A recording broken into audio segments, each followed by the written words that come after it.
एक अश्वेत लड़का पहली बार माँ के साथ अमीर के घर सफाई करने आया। अंदर आते ही वह अनूठी पेस्ट्री से मोहित हो गया। माँ के बाहर जाते ही उसने एक टुकड़ा उठाया और खाया, लेकिन इससे पहले कि वह स्वाद ले पाता, कुछ अमीर बच्चे कीचड़ भरे पैरों के साथ अंदर आ गए। जब उसने उन्हें अपने पसंदीदा फुटबॉल के बारे में बात करते सुना तो पहले ने कहा, मुझे सबसे ज्यादा खिलाड़ी पसंद है, मत आओ। लेकिन उन अमीरजादों ने न केवल उसे अपने साथ फुटबॉल पर बात करने के लायक नहीं समझा, बल्कि बिना कुछ कहे उसे एक लात मारकर गिरा दिया। आवाज सुनकर माँ तुरंत दौड़ी आई और अनायास ही उसे अपनी ओर खींच लिया। अमीरजादों से बार बार माफी मांगी। माँ बेटे को इतना विनम्र और सच्चा देखकर अमीरजादों ने तभी हार मान ली और आगे कुछ नहीं किया। इस पल उन्हें जरा भी नहीं पता था कि जिस पेले का वे उपहास कर रहे थे वह 8 साल बाद विश्व का महानतम फुटबॉलर बनेगा। रईसजादे के घर का काम खत्म कर पेले तुरंत सड़क किनारे जूते पॉलिश कर पैसे कमाने आ गया।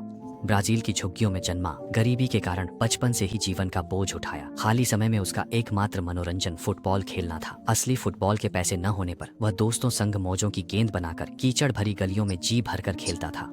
निबालू की गलियों में ब्राजीलियाई अपनी अनूठी कापोईरा शैली का प्रदर्शन करते हैं। यह शैली बहुत पुरानी है। 16वीं सदी की शुरुआत में पुर्तगाली अफ्रीकी दासों को ब्राजील लाए। दुर्व्यवहार से बचने के लिए कुछ अफ्रीकी जंगल में भाग गए। आत्मरक्षा के लिए उन्होंने मार्शल आर्ट सीखा और एक कापोईरा जैसी नृत्य शैली विकसित की जो हमले और बचाव दोनों में माहिर थी। बाद में उन्होंने इस नृत्य शैली को फुटबॉल में शामिल किया और यह धीरे धीरे ब्राजीलियाई लोगों की एक अनूठी खेल शैली बन गई। माँ पेले के खेलने के खिलाफ थी, पिता की राह पर न जाए। पिता जवानी में एक बेहतरीन पेशेवर खिलाड़ी थे, लेकिन एक मैच में प्रतिद्वंद्वी से टकराकर घायल हो गए, जिसके बाद टीम ने उन्हें बेरहमी से छोड़ दिया और अब वे शौचालय सफाई कर्मी बन गए हैं। इसके बावजूद पिता का फुटबॉल के प्रति जुनून जरा भी कम नहीं हुआ और इस बार वे 1950 के ब्राजील विश्व कप पर खास ध्यान दे रहे थे। मेजबान ब्राजील की टीम शुरुआत में मैदान पर अजेय थी। उनका जोश चरम पर था और सभी को लगा कि चैंपियन वही बनेंगे, लेकिन फाइनल में वे उरुग्वे से एक गोल से हार गए। इस हार से पूरा ब्राजील दुख और निराशा में डूब गया। रोते पिता को दिलासा देते हुए नन्हे पेले ने वादा किया, मैं ब्राजील के लिए विश्व कप जरूर जीतूंगा। पर पिता ने मजाक समझा, दिल पर नहीं ली। लेकिन उन्हें क्या पता था कि कुछ सपने एक बार दिल में जड़ जमा लें तो वे जंगली घास की तरह बेतहाशा बढ़ते हैं। भले ही आगे का रास्ता कांटों से भरा हो, वे पेले को फुटबॉल की ओर बढ़ने से नहीं रोक सकते थे। उस दिन ये सुनकर कि कस्बे में यूथ कप फुटबॉल टूर्नामेंट होने वाला है, उत्साहित पेले ने तुरंत अपने दोस्तों के साथ एक टीम बनाई। मैच के लिए कोई वर्दी नहीं थी तो उन्होंने चादरों से बनाई। कोई जूते नहीं थे तो वे नंगे पैर ही मैदान में उतर गए। लेकिन यह प्रक्रिया उतनी आसान नहीं थी जितनी सोची थी। पहले भारी मौजे की गेंद खेलने के आदी थे, इसलिए पेले के पास फुटबॉल आते ही उसने उसे दूर किक कर दिया। दूसरे साथी भी ढल नहीं पा रहे थे। कुछ खिलाड़ियों ने छाती से गेंद रोकने की कोशिश की पर लगभग दम घुटने लगा। लेकिन अच्छी बात यह थी कि इन बच्चों में जबरदस्त अनुकूलन क्षमता थी और जल्द ही वे फुटबॉल से पूरी तरह परिचित हो गए। पॉज। अपनी बेहतरीन खेल कौशल के कारण नंगे पैर होने के बावजूद भी वे हमेशा प्रतिद्वंद्वी के कड़े बचाव के बावजूद लगातार गोल करते रहे और अंततः फाइनल में पहुंच गए। पॉज। हालांकि उन्हें यह उम्मीद नहीं थी कि फाइनल में उनका मुकाबला उन घमंडी अमीरजादों से होगा। क्योंकि उन्हें नंगे पैर की टीम कहकर चढ़ाया गया तो सबने अच्छे जूते लेने का फैसला किया। पैसे न होने से उन्होंने ट्रक पर रखी मूंगफली पर नजर गड़ाई और मजदूरों के असावधान होते ही चुपचाप कुछ बोरियां चुरा ली।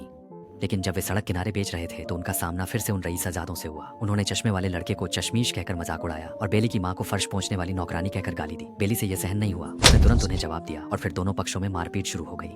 जब वह चोटिल होकर घर लौटा तो माँ को अमीरजादों से अपनी लड़ाई के बारे में बताने से डरकर उसने झूठ कहा कि स्कूल के शिक्षक ने उसे मारा था। माँ ने सुनते ही गुस्सा हो गई और तुरंत फैसला किया कि कल ही स्कूल जाकर टीचर से हिसाब लेंगी। इन बातों से पहले से ही झूठ बोल रहा बेली घबरा गया। गनीमत रही कि अहम मौके पर पिता ने आगे बढ़कर उसकी मदद की और बेली इस मुसीबत से बाल बाल बच गया। पिता ने बेली की लड़ाई देखी, उसका स्वभाव जानते थे, इसलिए रोका नहीं। उन्होंने सिखाया, जिम्मेदारी से मत डरो, साहसी बनो, तभी सफल होगे।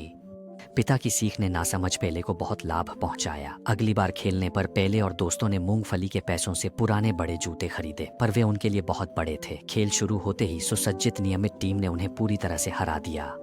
जब वे हार मानने वाले थे, पेले ने भीड़ में पिता को देखा। ऊपर से पिता ने उसे फुटबॉल से रोका, पर अंदर से हमेशा साथ दिया। पिता को निराश न करने के लिए उसने प्रदर्शन बिगाड़ने वाले जूते उतारे, फिर आंखें मूंद कर मन शांत किया। दोबारा आंखें खोलने पर वह जानी पहचानी गली में लौट आया। फुटबॉल भी जीवंत हो उठी, उसके पैरों के बीच फुर्ती से उछलती। उसकी शानदार मुद्रा पर दर्शक चकित रह गए। उसके बाद उसने अकेले ही विरोधी की पूरी रक्षा पंक्ति को तोड़ दिया। उसके साथी भी पेले की नकल करते हुए जूते उतारकर नंगे पैर अपनी शानदार खेल प्रतिभा दिखाने लगे, जिससे पूरा मैदान जोश से भर गया। नंगे पैर वाली टीम के बेहतरीन तालमेल से अमीर लड़के की टीम ने पूरी तरह से गेंद पर नियंत्रण खो दिया। कुछ ही देर में नंगे पैर वाली टीम ने स्कोर 6-5 कर दिया। हालांकि अंतिम सीटी बजने के साथ वे एक गोल के अंतर से मैच हार गए। बेली के निराश होते ही दर्शक दीर्घा तालियों से गूंज उठी और सब उसका नाम पुकारने लगे। भले ही वह मैच नहीं जीता, पर उसने सबका विश्वास, प्यार और स्काउट्स का दिल जीत लिया। स्काउट ने पिता को काट दिया पेले को पेशेवर टीम में बुलाने के लिए, पर पेले का सपना शुरू होने से पहले ही मूंगफली के मजदूर आ धमके। पेले और अन्य डरकर भागे, तभी अचानक भारी बारिश शुरू हो गई। भागते समय चश्मे वाले लड़के का टखना मुड़ गया। बेली उसे गुफा में ले गया। सोचा था बच जाएंगे, पर भारी बारिश से गुफा ढह गई। बेली तो बच गया, पर उसका साथी दब गया। जब मूंगफली के मजदूरों ने मिट्टी हटाई, तब तक उसकी सांसें थम चुकी थीं। साथी की दुखद मौत से पहले आत्मग्लानि से भर गया। सारा दोष खुद पर ले लिया। फूट फूट कर रोते पेले को देख माँ ने उसे डांटा नहीं, बल्कि प्यार से गले लगा लिया। फिर भी उसके मन का अंधेरा दूर नहीं हुआ। उसने रोते हुए माँ से वादा किया कि वह अब खूब पढ़ेगा और कभी फुटबॉल नहीं खेलेगा। उस खोए बच्चे को याद कर पिता ने भी स्काउट का कार्ड दराज में रख दिया। उसके बाद बेली बिल्कुल बदल गया। वह सचमुच अपने माता पिता की उम्मीदों का अच्छा बच्चा बन गया। हर दिन स्कूल के बाद वह खुद पिता के साथ शौचालय साफ करता, पर उसके चेहरे से मुस्कान गायब हो गई थी और उसकी जगह उम्र से कहीं ज्यादा खामोशी छा गई। बेले को अतीत के अंधेरे से निकालने के लिए पिता ने घर के सामने आम के पेड़ के नीचे बताया, जब मैं छोटा था हमारे घर में भी एक आम का पेड़ था। गेंद खरीदने के पैसे नहीं थे, तो मैंने आम से अभ्यास करने का तरीका निकाला। सख्त कच्चे आमों से गोल दागता था और पके हुए आमों से जगलिंग करता था। यह कहकर पिता ने पेड़ से एक आम तोड़ा और मौके पर ही प्रदर्शन करने लगे। इतने साल बीत जाने के बाद भी पिता के जगलिंग कौशल अभी भी लाजवाब थे। जब गेंद उछालना खत्म हुआ, वह पका आम बिल्कुल भी खराब नहीं हुआ था। यह देखकर पहले के होंठों पर अनजाने में एक मुस्कान आ गई। जब पिता ने उसे आम दिया तो उसकी आंखें फिर से उदास हो गईं। साफ था कि वह उस आत्मग्लानि से उबर नहीं पाया था। उस दिन पिता ने आम को दूर के कूड़ेदान में मारने की कोशिश की, पर कई बार चूक गए। जब उन्होंने पहले के चेहरे पर हल्की विजयी मुस्कान देखी तो तुरंत समझ गए कि पहले ने उन्हें कम आंका था। तो उसने एक जोरदार लात से आम को दूर कूड़ेदान में डाल दिया। अब बेली हैरान था। अनुभवी ही श्रेष्ठ होते हैं। इस छोटी सी प्रतियोगिता ने बेली के दिल के बंद दरवाजे खोल दिए। तब से वह रोज अपने पिता के साथ आम के पेड़ के नीचे फुटबॉल का अभ्यास करता था। शुरुआत में पहले ताकत का अंदाजा नहीं लगा पाता था, हर बार आम को तोड़ देता था, लेकिन रोजाना अभ्यास के साथ वह और अच्छा खेलने लगा। 6 साल कब बीत गए पता ही नहीं चला। जब माँ ने पहले को आत्मविश्वास से भरा देखा तो वह समझ गई कि फुटबॉल उसके जीवन का एक अभिन्न अंग बन चुका था। उसने स्काउट्स बुलाए और पहले को सैंटोस फुटबॉल टीम में शामिल करवाया। जाने से पहले माता पिता ने 3 महीने का वेतन अग्रिम लिया और पहले के लिए नए कपड़े खरीदे। फिर पहले पूरे परिवार की उम्मीदों के साथ अपने सपनों की राह पर निकल पड़े। पर आदर्श ऊंचे थे, हकीकत कठोर थी। पहले ही दिन बेली की बेतरतीब किक को कोच ने गलत बताया, इसे देहाती तरीका कहा। उसकी आदत सुधारने के लिए कोच ने उसे विश्व कप का वीडियो दिखाया। दृश्य में ब्राजील के खिलाड़ी पहले की तरह कलात्मक कौशल से पास कर रहे थे, पर विरोधी का बचाव तोड़ नहीं पा रहे थे। उसे लगा यही कारण है कि ब्राजील अब तक चैंपियन नहीं बन पाया। पहले आखिरकार कोच का इरादा समझ गए और उन्नत यूरोपीय शैली सीखना शुरू कर दिया। पर लाख कोशिशों के बावजूद वह सीख नहीं पाया। जैसे किसी बाएं हाथ वाले को दाहिने हाथ से खाने को मजबूर किया जाए, वैसा ही अटपटा था। धीरे धीरे वह टीम का सबसे खराब खिलाड़ी बन गया। पर वह जानता था कि पूरे परिवार की उम्मीदें उस पर टिकी हैं। इसीलिए हर ट्रेनिंग के बाद वह देर रात तक गोल प्रैक्टिस करता था, लेकिन कई महीनों तक कोई सुधार नहीं हुआ। इस भारी निराशा में जब उसे कोई उम्मीद नहीं दिखी तो वह सबके सो जाने के बाद चुपचाप अपना सामान लेकर चला गया।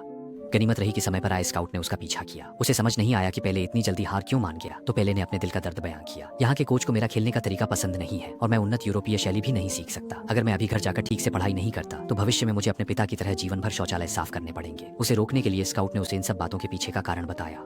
दरअसल रेंजिया की किक शैली मूलतः ब्राजीलियाई लोगों की अनूठी खेल शैली थी। जब ब्राजील ने विश्व कप हारा तो निराश लोगों ने इसे ही दोषी ठहराया। उसके बाद से यह शैली अलोकप्रिय हो गई और यही कारण है कि कोच तुम्हें इसका उपयोग करने से मना करते हैं। फिर स्काउट ने उसे प्रोत्साहित किया कि जब तुम दूसरों की उम्मीदों पर खरा नहीं उतर सकते तो अपने चुनाव पर भरोसा कर एक बार बहादुरी से लड़ो। स्काउट की बातों ने पहले के दिल को छू लिया। टीम में लौटकर उसने कोच की मांगों को पूरा करना छोड़ दिया और अपना असली रूप चुना। उस पल फुटबॉल उसकी आंखों में आम सा था, हर चाल गली के खेल सी सहज। कोच बाहर से चिल्ला रहा था पर पहले ने ध्यान नहीं दिया। उसने पहले मार्सेले टर्न से डिफेंडर को चकमा दिया, फिर 4-5 विरोधियों के बीच तेजी से रुककर गेंद उछाल दी। लोगों की अविश्वसनीय नजरों के बीच उसने सीधे फुटबॉल को गोल में डाल दिया। आखिरकार उसकी शानदार खेल प्रतिभा ने कोच का दिल जीत लिया। उसके बाद अपनी अनोखी रेन परिवार की किक शैली के दम पर वह जूनियर टीम से सीनियर टीम तक पहुंच गया। लेकिन सफलता ने उसे घमंडी नहीं बनाया। हर रात जब सब शांत होता वह हमेशा की तरह अपनी खराब यूरोपीय किक शैली का अभ्यास करता था, क्योंकि वह जानता था कि अपनी कमियों को दूर करके ही वह फुटबॉल के इस रास्ते पर और आगे बढ़ सकता है। मेहनत रंग लाई। बाद में पहले ने शानदार प्रदर्शन से मात्र 15 की उम्र में पेशेवर टीम में जगह बनाई। चौंकाने वाली बात यह थी कि सीजन आधा भी नहीं बीता था और वह टीम के शीर्ष स्कोरर बन गए। सिर्फ 1 साल में उसने अपनी टीम की साइनिंग फीस से माँ को गांव का सबसे आधुनिक गैस स्टोव और पिता को नवीनतम रेडियो खरीद कर दिया। भाई ने सुझाव दिया कि इस पर अगले हफ्ते ब्राजील की राष्ट्रीय टीम के उम्मीदवारों की सूची सुनी जाए। हालांकि 16 साल के पहले को राष्ट्रीय टीम में चुने जाने की उम्मीद नहीं थी, लेकिन उस दिन परिवार फिर भी रेडियो के पास चुपचाप सुनने के लिए बैठ गया। जब रेडियो पर पहले के राष्ट्रीय टीम में चुने जाने की घोषणा हुई तो पिता खुशी से उछल पड़े और पहले तो इतनी उत्साहित हो गए कि उनकी सांसें अटकने लगीं। इसका मतलब था कि वह 1968 के विश्व कप में देश का प्रतिनिधित्व करने जा रहे थे, विश्व फुटबॉल के सर्वोच्च मंच पर खड़े होने वाले थे। जाने से पहले पिता ने उन्हें पहले नाम वाली एक जर्सी दी और अपने अनुभव से चेतावनी दी कि कैसे उन्होंने रेंज या शैली का उपयोग करते समय अचानक हिचकिचाहट दिखाई, जिससे उनका करियर दुर्भाग्य से समाप्त हो गया। इसलिए वह चाहते थे कि पहले खुद पर भरोसा रखें। पिता को गले लगाकर पहले विश्व कप के सफर पर निकल पड़े, पर जब वह आत्मविश्वास से राष्ट्रीय टीम में आए तो बचपन में तंग करने वाले अमीर लड़के से मिले। उसे यह जानकर और भी हैरानी हुई कि वह अमीर लड़का अब राष्ट्रीय टीम का शुरुआती खिलाड़ी था और पहले उसका स्थानापन्न था। वह हमेशा से यूरोपीय खेल शैली का प्रशंसक था और उसने अपना नाम इतालवी दिग्गज स्ट्राइकर माजोला के नाम पर रख लिया था। प्रेस कॉन्फ्रेंस में माजोला और कोच ने खुले तौर पर कहा कि वे रेन की किकिंग शैली कभी नहीं अपनाएंगे। अगली बातचीत में कोच ने पेले को रेन की किकिंग शैली का फिर से उपयोग करने से भी सख्ती से मना किया, जिससे पेले को यूरोपीय किकिंग शैली का अभ्यास करने के लिए मजबूर होना पड़ा, जो उनके लिए बिल्कुल नया था। यह उनके लिए निस्संदेह शुरुआत से शुरू करने जैसा था। मैदान पर वह अक्सर भ्रमित रहता था, एक बिना सिर वाली मक्खी की तरह दूसरों के पीछे भागता था। जल्द ही शुरुआती लाइनअप के चयन का दिन आ गया। शुरुआत में पहले ठीक खेले, पर अपनी स्वाभाविक शैली रोकने से उनसे बार बार गलतियां हुई। वे लय में नहीं आ पा रहे थे। जब गेंद फिर उनके पास आई, उन्हें पिता का अनुभव याद आया। पिता की गलतियां न दोहराने के लिए अगले ही पल उन्होंने अपनी रेन परिवार की किक अपनाई। कोच की डांट से पहले भटका, वो गिरा और घुटने में गहरी चोट आई। हालांकि यह कोई अपंगता नहीं थी, पर पूरी तरह ठीक होने में कम से कम 1 महीना लगेगा। विराम तभी रेडियो पर विश्व कप की ताजा खबर आई। पिछले 2 विश्व कप हारने के बाद ब्राजील की छवि खराब हो गई थी और इस हफ्ते अभ्यास के दौरान किसी ने फिर से वही पुराना गली मोहल्ले वाला खेल खेला, जिससे उसके घुटने में चोट लग गई। ये सुनते ही सब एक साथ पेले की ओर देखने लगे। ये खामोश इल्जाम तीखी छुरियों की तरह थे, जिन्होंने पेले के बचे हुए आत्मविश्वास को खत्म कर दिया और उनके मन में झिंगा शैली के प्रति गहरा डर पैदा कर दिया। देखते ही देखते 1958 का स्वीडन वर्ल्ड कप आ गया, जहां दुनिया की 16 बेहतरीन टीमें अपनी जान की बाजी लगाने वाली थीं। पेले भी अपनी टीम के साथ स्वीडन पहुंच गए। हालांकि घुटने के ठीक होने के कारण वह आराम करते हुए टीवी पर मैच देख रहा था। शुरुआती ग्रुप मैचों में ब्राजील क्वार्टर फाइनल में पहुंचा, पर इसकी कीमत भारी थी। माजोला सहित 3 मुख्य खिलाड़ी चोटिल हो गए और आगे खेलने में असमर्थ थे। समय कम था, इसलिए कोच को 3 स्थानापन्न खिलाड़ियों को मैदान में उतारना पड़ा। पेले के मैदान में आने की खबर सुनकर टीवी पर पिता बहुत उत्साहित हो गए, लेकिन दर्शक पेले पर उंगलियां उठा रहे थे। कुछ उसे बौना कहकर मजाक उड़ा रहे थे, जिससे पेले घबरा गया। जैसे ही सीटी बजी, ब्राजील और सोवियत संघ के बीच मुकाबला शुरू हो गया। शुरुआत में पेले को मजबूत सोवियत खिलाड़ियों ने टक्कर मारकर भ्रमित कर दिया और टीवी पर पिता भी उसके लिए चिंतित हो गए। सौभाग्य से टीम के साथियों ने शानदार प्रदर्शन किया और अंत में एक गोल से सोवियत संघ को हराकर फ्रांस के खिलाफ सेमीफाइनल में जगह बनाई। हालांकि पेले का घुटना पूरी तरह ठीक हो चुका था, पर वो फॉर्म में नहीं आ पा रहे थे। अगले सेमीफाइनल में उसने बार बार गेंद गंवाई और फ्रांस ने पहला गोल किया। हाफ टाइम पर जब वह निराश था तो अमीरजादे माजोला ने उसे हिम्मत दी। तुम्हें संभलना होगा, तुम मैदान पर अजेय थे, शानदार थे, मुझे यकीन है तुम इस बार भी कर सकते हो। माजोला के शब्दों ने उसकी झिझक दूर कर दी। मैदान पर लौटते ही उसने झिंगा स्टाइल दिखाया, चेस्ट ट्रैप किया, फिर विरोधियों को देख साथियों संग तालमेल से पेनल्टी एरिया में घुस गया। इस पल सभी दर्शक अपनी सांसें थामे हुए थे। पेले ने एक शानदार वॉली शॉट से गोल कर ब्राजीलियाई प्रशंसकों में जोश भर दिया और टीम का आत्मविश्वास लौटाया। हालांकि घमंडी यूरोपीय दर्शक अभी भी हूटिंग कर रहे थे, क्योंकि उनकी नजर में यह सिर्फ पेले की किस्मत थी। इसके बाद पेले के हमलों ने विरोधियों को हताश कर दिया। उन्होंने फिर वही कमाल दिखाया और फ्रांस के खिलाफ गोल दागा। पूरा मैदान गूंज उठा और ब्राजीलियाई फैंस का शोर जबरदस्त था। अब इस युवा खिलाड़ी पर किसी को शक नहीं था और पेले ने ब्राजील को फाइनल में पहुंचा दिया। लेकिन अब उन्हें नॉर्डिक दिग्गजों के नाम से मशहूर स्वीडन टीम का सामना करना था। अनुभव, रणनीति और ताकत, हर मामले में ब्राजील की टीम कमजोर थी। फाइनल में सिर्फ 4 दिन बचे थे, फिर भी कोच यूरोपीय शैली पर अड़े थे। ऐसे में यह प्रशिक्षण समय की बर्बादी था। मैच से पहले की प्रेस कॉन्फ्रेंस में स्वीडन के कोच ने ब्राजील टीम को सबके सामने अपमानित किया। कहा, तुम बस कुछ जुनूनी लोग हो जिनमें कोई खेल कौशल नहीं है। इन बातों ने ब्राजील के सभी खिलाड़ियों को भड़का दिया और कोच भी गुस्से में उठकर चले गए। पिता ने टीवी पर यह सब देख तुरंत पेले को फोन किया। कहा कि वह स्वीडन की उकसावे वाली बातों से गुमराह न हो। अब उसे बस अपने दिल की सुननी है। खुद पर, ब्राजील टीम पर और अपनी गौरवशाली झिंगा शैली पर भरोसा करना है तो जीत निश्चित है। इस प्रोत्साहन से पेले को कुछ आत्मविश्वास वापस मिला। जब वह खाने रेस्टोरेंट आया तो देखा कि उसके साथी खिलाड़ी उदास थे। उन्हें उत्साहित करने के लिए उसने प्रस्ताव दिया कि सब मिलकर गेंद को दूर के लाइट हाउस तक उछालें, बिना जमीन पर गिराए। पहले तो कोई तैयार नहीं था, पर माजोला के आगे आने पर सबने भाग लेना शुरू कर दिया। रेंगा किक ब्राजीलियाई बच्चों का पसंदीदा खेल था। हर खिलाड़ी 2-3 करतब दिखा सकता था। जल्द ही उन्होंने गेंद रसोई में पहुंचा दी। इस दौरान वे मैच का दबाव और बाहरी दुनिया के संदेह भूलकर गेंद उछालने के आनंद में पूरी तरह डूब गए। जैसे जैसे टीम के साथी अधिक तालमेल बिठाते गए, लगातार 2 जोरदार लंबे पास ने गेंद को तोप के गोले की तरह सीधे होटल के बाहर उड़ा दिया। दीपस्तंभ सामने था। बेली गेंद पकड़ने के लिए उत्साह से कूदा, पर वह पानी में गिर गई। लक्ष्य पूरा न होने पर भी उन्हें दिल से खुशी हुई। खिड़की पर बैठे कोच ने यह सब देखा और अचानक महसूस किया कि शायद वह गलत था। अगले दिन की मैच पूर्व बैठक में उन्होंने अपनी पुरानी जिद छोड़ दी और एक नए अंदाज में टीम से मिले। उन्होंने खिलाड़ियों को अपनी पुरानी यूरोपीय खेल शैली छोड़कर पूरी तरह से रेंगा शैली अपनाने के लिए प्रेरित किया। अगले दिन मैच तय समय पर हुआ, जिसमें 50,000 से ज्यादा दर्शक मौजूद थे। दुनिया भर के प्रशंसक टीवी के सामने बैठकर इस महान ऐतिहासिक खेल को देख रहे थे। यहाँ तक कि स्वीडन के राजा भी स्वयं उपस्थित थे। मैदान में उतरने से पहले पेले ने पिता की सिली बनियान पहनी। वह पीठ पर लिखे पेले नाम को और गौरवान्वित करना चाहते थे, लेकिन मैच शुरू होते ही प्रतिद्वंद्वी ने पेले को टक्कर मारी। इतनी स्पष्ट फाउल को रेफरी ने अनदेखा कर दिया। खिलाड़ियों के सामने उनके पास बार बार रोके जा रहे थे। और भी गुस्सा दिलाने वाली बात यह थी कि पेले को गेंद मिलते ही कम से कम 2-3 विरोधी खिलाड़ी उसे घेर लेते और फाउल करके उसे जोर से गिरा देते। अन्य स्वीडिश खिलाड़ियों ने मौके का फायदा उठाया और आक्रामक रूप से आगे बढ़ते हुए अंततः गेंद को ब्राजील के गोल में पहुंचा दिया। सबको लगा कि ब्राजील की टीम 8 साल पहले की गलती दोहराएगी। निराशा की भावना पूरी टीम पर छाने लगी थी। दर्शक दीर्घा में बैठे ब्राजील के प्रशंसक भी उदास थे। तभी पेले को अपने पिता की सीख याद आई। उन्हें एहसास हुआ कि जितनी विकट स्थिति हो उतना ही अपने विश्वास पर अडिग रहना चाहिए और करो या मरो का साहस दिखाना चाहिए। और अब यही दुनिया को अपनी खेल शैली साबित करने का महत्वपूर्ण क्षण था। तो जब मैच फिर से शुरू हुआ, उसने तुरंत अपना सिग्नेचर मूव रेनबो फ्लिक इस्तेमाल किया। अपनी फुर्तीली चाल से उसने घेरने वाले विरोधियों को चकमा दिया। उसकी शानदार गेंदबाजी ने ब्राजीलियाई प्रशंसकों को खड़े होकर देखने पर मजबूर कर दिया। इसके बाद पेले ने पिछली बार फ्रांस के खिलाफ की तरह पहले गेंद अपने साथी को पास की ताकि वह आगे बढ़े और खुद पेनल्टी एरिया के सामने चुपचाप इंतजार किया। लेकिन जब सबको लगा कि पहले हमला करेंगे, उन्होंने एक छलावा किया जिससे लेफ्ट विंगर को आसानी से गोल करने का मौका मिल गया। इस गोल ने न केवल स्कोर बराबर किया बल्कि टीम के साथियों में आत्मविश्वास भी लौट आया। दोबारा खेल शुरू होने पर स्वीडन के कोच ने तुरंत अपने डिफेंडरों को आगे बढ़ने का आदेश दिया ब्राजील पर निर्णायक हमला करने की कोशिश में। लेकिन हमले के महत्वपूर्ण क्षण में वे लड़खड़ा गए और गेंद तुरंत पहले के पास आ गई। पहले स्वीडन टीम की कड़ी निगरानी में थे, फिर भी ब्राजील के खिलाड़ियों ने शानदार तालमेल से गेंद को फिर से गोल में पहुंचा दिया। इस दृश्य ने स्वीडन के सभी खिलाड़ियों को स्तब्ध कर दिया और दर्शकों को तो विश्वास ही नहीं हो रहा था। यह देहाती खेल शैली, जिसे यूरोपीय फुटबॉल जगत कभी उपहास करता था, उसने स्वीडन टीम को बेबस कर दिया। इसके बाद ही एक किंवदंती का जन्म हुआ। ब्राजील टीम ने एक बार फिर अपने अद्भुत फुटवर्क से गोल दागा। स्वीडन के कोच हक्के बक्के रह गए। यहाँ तक कि हमेशा खुद को श्रेष्ठ मानने वाले यूरोपीय प्रशंसक भी हैरान थे। उन्होंने कभी नहीं सोचा था कि फुटबॉल इतनी फुर्ती और सहजता से भी खेला जा सकता है। इस पल पूरा स्टेडियम उनका शानदार मंच था। हर ब्राजीलियाई खिलाड़ी खेलने के आनंद में डूबा था। टीवी के सामने बैठे पिता की आंखों में तो पहले ही आंसू भर आए थे, क्योंकि यही वह ब्राजील की आत्मा थी जिसे वह हमेशा देखना चाहते थे। इस समय मैदान पर पेले अभी भी फुटबॉल को नचा रहे थे। अपनी फुर्ती से उन्होंने ब्राजील के लिए एक और अंक हासिल किया। इस गोल ने सीधे ही जीत पक्की कर दी। पूरा ब्राजील जोश से भर उठा। यहाँ तक कि स्वीडन के राजा भी उनकी तारीफ किए बिना नहीं रह सके, क्योंकि यह मैच वाकई बहुत शानदार था।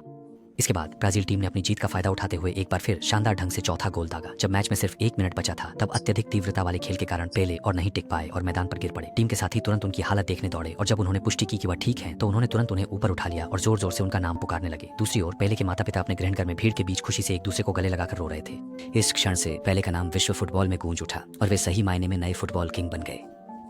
लेजेंड का जन्म 2018 की एक ड्रामा फिल्म है जिसका निर्देशन जेफ और माइकल जिम्बालिस्ट ने किया है और इसमें केविन डी पाओला मुख्य भूमिका में है। फिल्म पेले के अनुभव से हमें बताती है कि सच्चा दिग्गज कोई आसमान से उतरा जीनियस नहीं, बल्कि एक आम इंसान कीचड़ में अपने घावों को पदक बनाता है। फिल्म फुटबॉल के राजा पेले के मिथक को तोड़ती है, हमें एक साधारण गरीब लड़के को दिखाती है जिसके घुटने घायल होते हैं, शॉट चूकते हैं और वह हार से गहरे आत्मसंदेह में पड़ जाता है। लेकिन यही अपूर्णताएं हैं जो एक दिग्गज को गर्माहट देती हैं।